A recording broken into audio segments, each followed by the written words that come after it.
Sahabat sekalian,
Kian, manusia membeda-bedakan realitas melalui dirinya.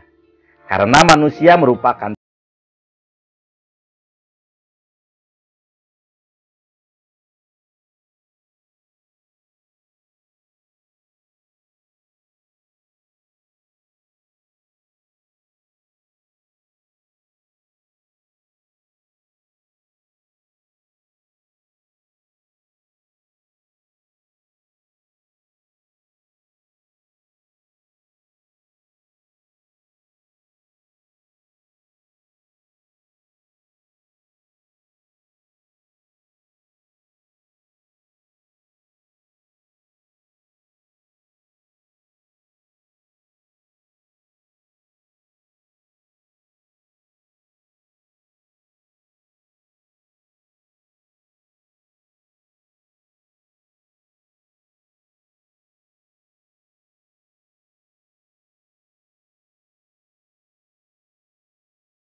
untuk membuktikan jawabannya kepada malaikat, Allah langsung mengajari Adam dengan nama-nama. Nama-nama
Inilah yang menerangkan kenapa ketika Nabi dalam keadaan tertidur sekalipun, jiwanya tetap terhubung dengannya.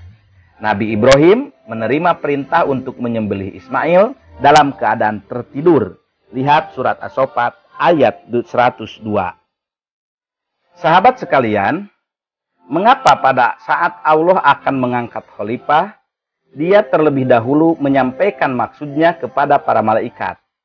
Padahal Allah itu sebagai pemilik otoritas dan pemegang hak prerogatif mutlak. Salah satu alternatif jawaban yang segera muncul karena gambaran tersebut mengisyaratkan. Pertama, Allah mengajari manusia betapa pentingnya menghargai pihak manapun walau jenjang ilmunya jauh di bawahnya.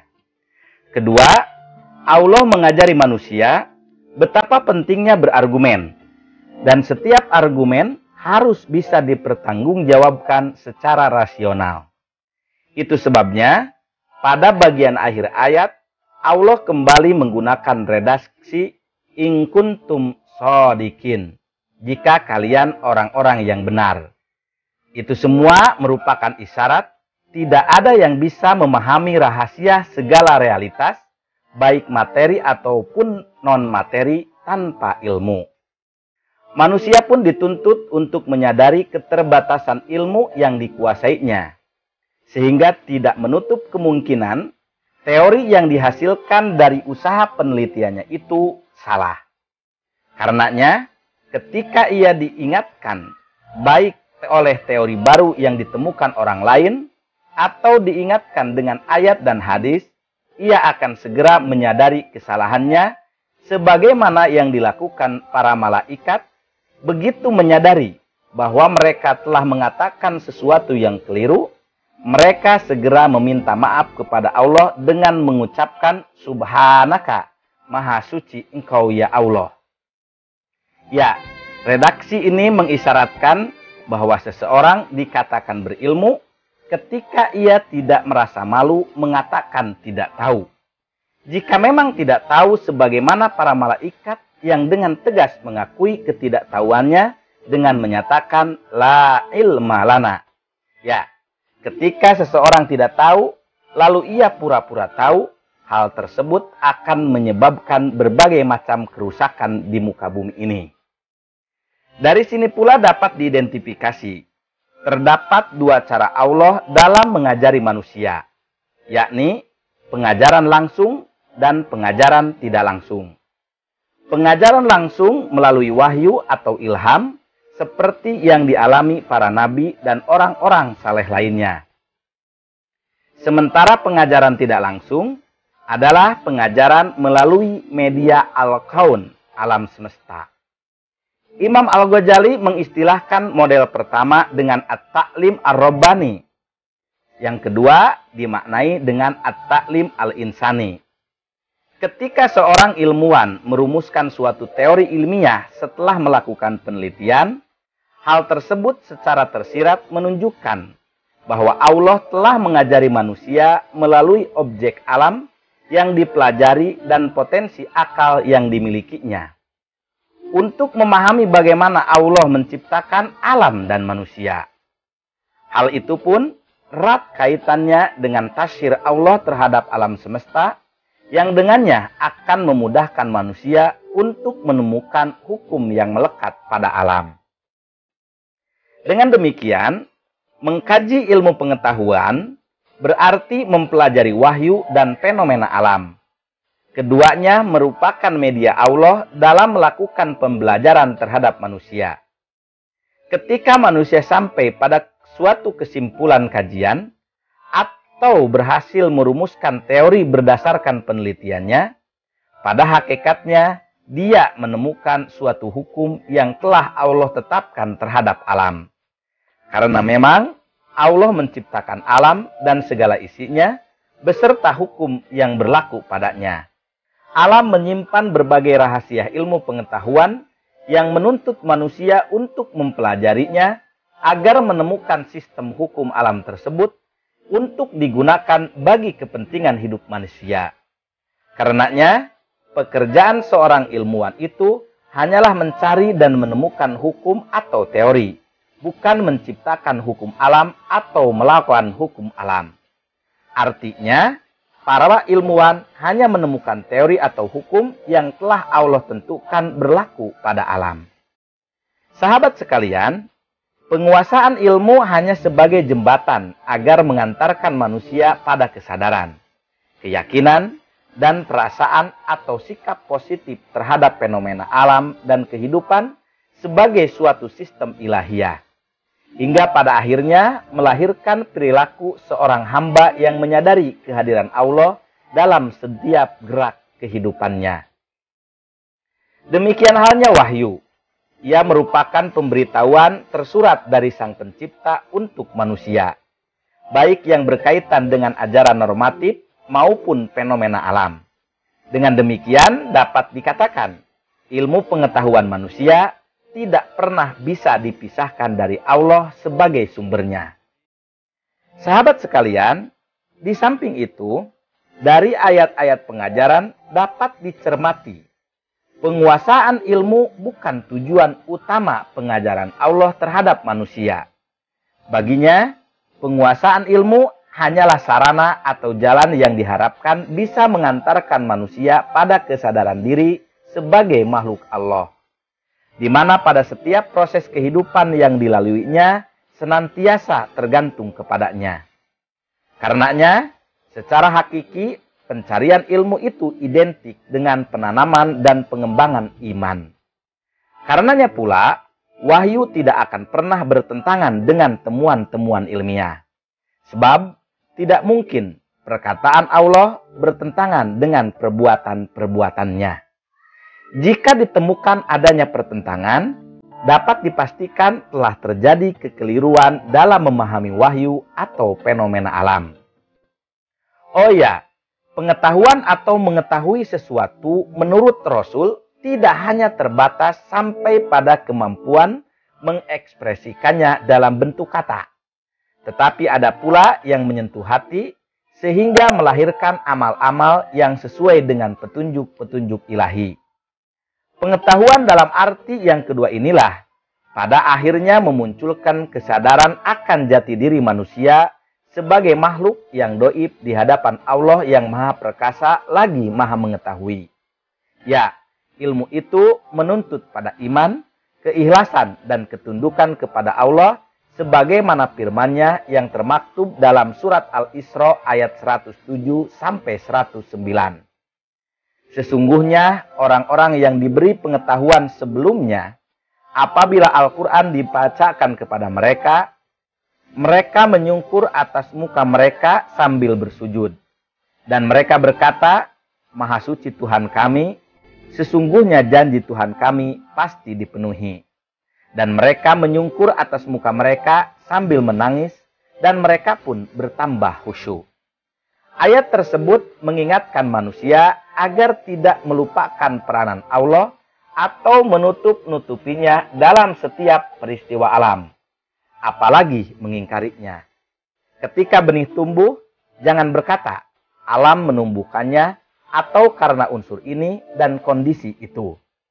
Kalaupun harus berkata demikian, jangan tutupi peranan Allah, karena yang demikian merupakan salah satu bentuk kedurhakaan terhadapnya. Hukum sebab akibat tidak selayaknya dipisahkan dari penyebab pertamanya, yakni Allah Subhanahu wa Ta'ala. Karena jika dipisahkan, ia diidentifikasi dengan pengingkaran dan kekufuran, paling tidak dalam arti mengkufuri nikmatnya. Sahabat sekalian, kata alim dalam Al-Quran terkadang disandarkan kepada manusia. Lihat surat Ad-Dariyat ayat 28.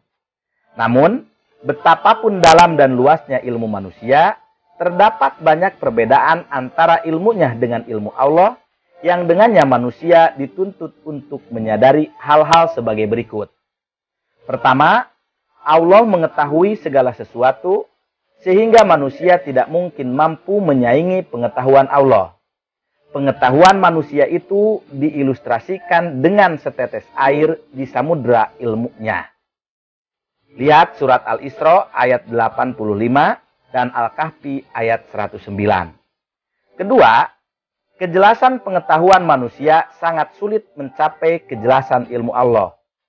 Penyaksian manusia yang paling jelas terhadap sesuatu diilustrasikan dengan pengetahuan yang diperoleh melalui lubang kecil yang ada di balik tabir halus, sehingga manusia tidak akan mampu menembus objek yang disaksikan sampai akar-akarnya. Ketiga, ilmu Allah bukan hasil dari sesuatu, tetapi sesuatu itulah yang merupakan hasil ilmunya. Sedangkan ilmu manusia dihasilkan dari adanya sesuatu. Untuk hal yang ketiga ini, Imam Al-Ghazali mengilustrasikannya dengan pengetahuan pemain catur dan pengetahuan pencipta permainan catur. Sang pencipta adalah penyebab adanya catur, sementara keberadaan catur merupakan sebab pengetahuan pemain. Pengetahuan pencipta tentu mendahului pengetahuan pemain, sedang pengetahuan pemain diperoleh jauh sesudah pengetahuan pencipta catur. Demikianlah ilmu Allah dan ilmu manusia. Keempat, ilmu Allah tidak berubah dengan perubahan objek yang diketahuinya. Hal ini menunjukkan di sisi Allah, seluruh peristiwa yang terjadi di alam semesta tidak akan terjadi secara kebetulan, karena pengetahuannya tentang apa yang akan terjadi dan saat kejadiannya sama saja di sisi Allah. Kelima, Allah mengetahui tanpa alat, sementara manusia ia memperoleh pengetahuan melalui pengaktifan panca indera, akal dan hatinya. Semuanya didahului ketidaktahuan. Keenam, ilmu Allah itu bersifat kekal, tidak hilang dan tidak pula dilupakannya.